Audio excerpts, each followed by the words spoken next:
In this recent update, normal gyms have changed. Now normal gyms have a refinement-based system on them. You're going to notice a rank 1 has 3%, whereas a rank 4 has 12%. That is because the refinement system is very simple. Every rank of the normal gym in question will add 3% refinement. What refinement actually does is when the gym is socketed onto the position of the item, it is going to increase that base attribute by the percentage accumulative of all the normal gyms in it. What is the base attribute? For instance, it is life on the necklace, life on both the rings. It is damage on the gloves, life on the belt, on the boots.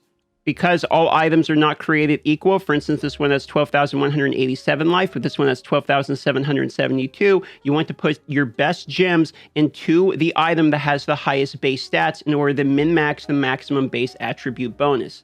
Because this refinement update is only for the socketed item, meaning it's not adjusting any of our legendary items, it is not like Resonance, which adjusts all items, including the set items, this is mostly just buffing life, as 5 out of the 6 items will have life bonuses and only the gloves will have damage bonuses. Because everybody are gaining more life, this is going to change a few things. First of all, items that are based upon life, like Mount Bank Set, for instance, that deal damage based upon maximum life, are going to be increasing in value. Items like Blessing of the Worthy would have a minor increase in value as well due to the nature of life going up. However, something to keep in mind is that the refinement bonuses are actually 3% per rank, and because the earlier ranks are significantly easier and the higher ranks are very expensive and harder to get, welling out on these gems and going all the way to like rank 9, 10 doesn't actually give you that large of a benefit in PvP, strictly because of how expensive it is for a non-exponential gain.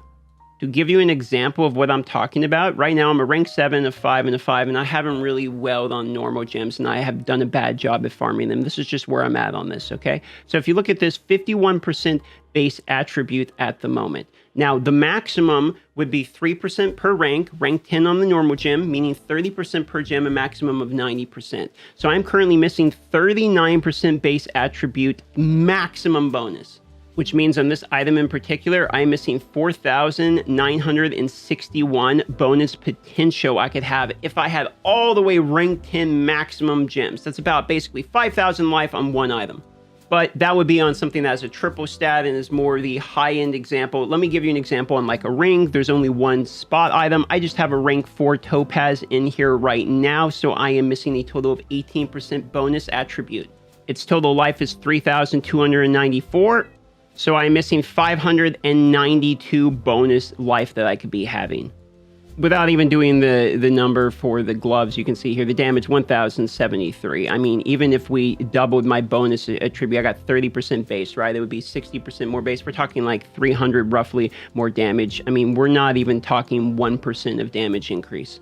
So what this means for the average person is if you were panicking beforehand because we were looking at this normal gems and saying it's Resonance 2.0, etc., this is way less of a big deal. This is just some minor bonuses, and I think reality of what this actually is there is a gap in terms of how much damage we're doing as compared to how much life we have. You're going to notice in PvP that everyone dies instantly because damage is ramping with the new things like we have invocations, we've got the new helicore, etc. Stats are getting stronger, so we're killing faster, and I think they realize set items have 5 life spots but only 1 damage spot, so they can try to mitigate that and make people a little bit tankier by adding a bonus onto these items. It's not actually the worst thing in the world.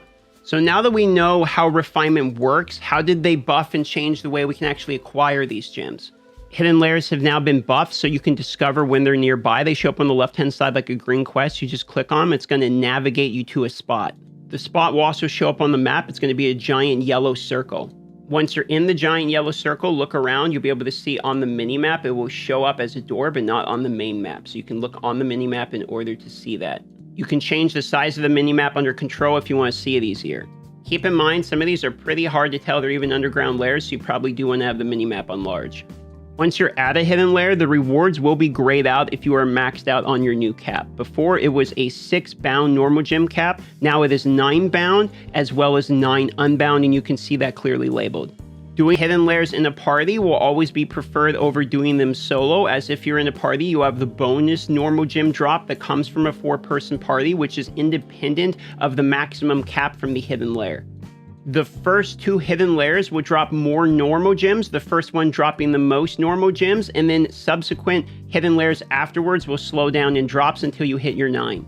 Doing the side missions here will give you the opportunity to get drops, so don't skip these as you're doing the side hidden lairs. If you miss one, you can actually click on it and it will give you feedback to show you where to go. So for efficiency, do them in a 4-man party and do all of the side missions possible. And remember, it is RNG, not all chests, not all boss will drop your normal gems. Because of this RNG element, it seems like it's currently a debate on how many hidden lairs it takes in total for you to max out your total of 9 bound and 9 unbound normal gems. The highest I've seen was somebody reported at 15 hidden lairs in order to completely max it out. But I've also seen somebody say they got it in 7 hidden lairs, so it's currently still up to debate. However, something that's not up to debate is the fact that the first 2 hidden lairs are the most efficient. This seems to be 100% confirmed, as the first 2 hidden lairs of the day have way higher normal gem drop rate. However, the hidden lairs give good rewards, can drop legendary items, or giving normal gems. You can do them in the party. And the spawn rate, let's talk about the spawn rate. The spawn rate seems absolutely nuts. I've had success doing a 3-map rotation where I go from one map, teleport to one map, go to the next map, teleport to the next map, and pretty much every time I go in a circle, the next map that I'm showing up to is available with another hidden lair. Literally why I said this, and you can even see the timer down here if you want to roll back and look on the video, it's been like 30 seconds and another hidden lair just opened literally in the same zone I'm in. You should think of these hidden rares as basically just little loot caves or almost like Elder Rifts. They're quick to run. They have little mini side quests that are pretty decent. They're the best way to get normal gems currently in the game, and they're way easier to find now.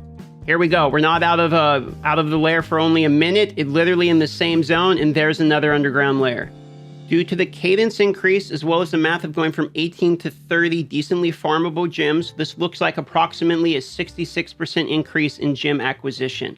The tradable gems have been hit the hardest, as I believe it was a 200% increase in terms of the normal amount of tradable normal gems. So how is that actually affecting the market? If we look at the market currently, let's see, on my server, there are rubies being sold. This is the most rubies I've ever been sold, and all other gems, I believe.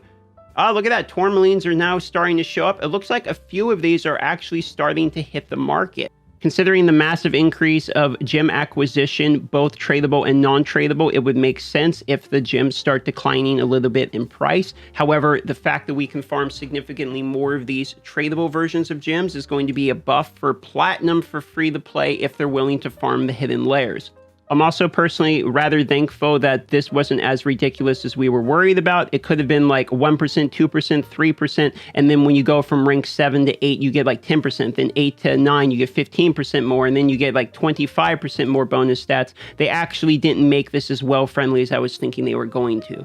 The TLDR closing of this is, normal gems are easier to acquire, there are more of them you can sell. However, you will need to be doing a significant amount of grinding in the hidden lair if you wish to hit that cap every single day. The refinement is not as well-friendly as we thought it was going to be. It's more like sort of everybody friendly. Yes, the wells will objectively have more stats, but luckily it's not exponential increase or anything of that nature. In PvP, this is going to make people tankier, which is something that is probably more than likely good, as people tend to die almost like that. The problem really is on how strong damage is at the moment, so getting people tankier will be all right, except for things like mount banks or health-based items. I'm thinking the Blessing of the Worthy, etc. Having more life does actually mean more damage in those scenarios. That's just how I see this so far. Let me know your comments and opinions down below. Consider liking the video for the information, or subscribe to see more Diablo Immortal related daily content.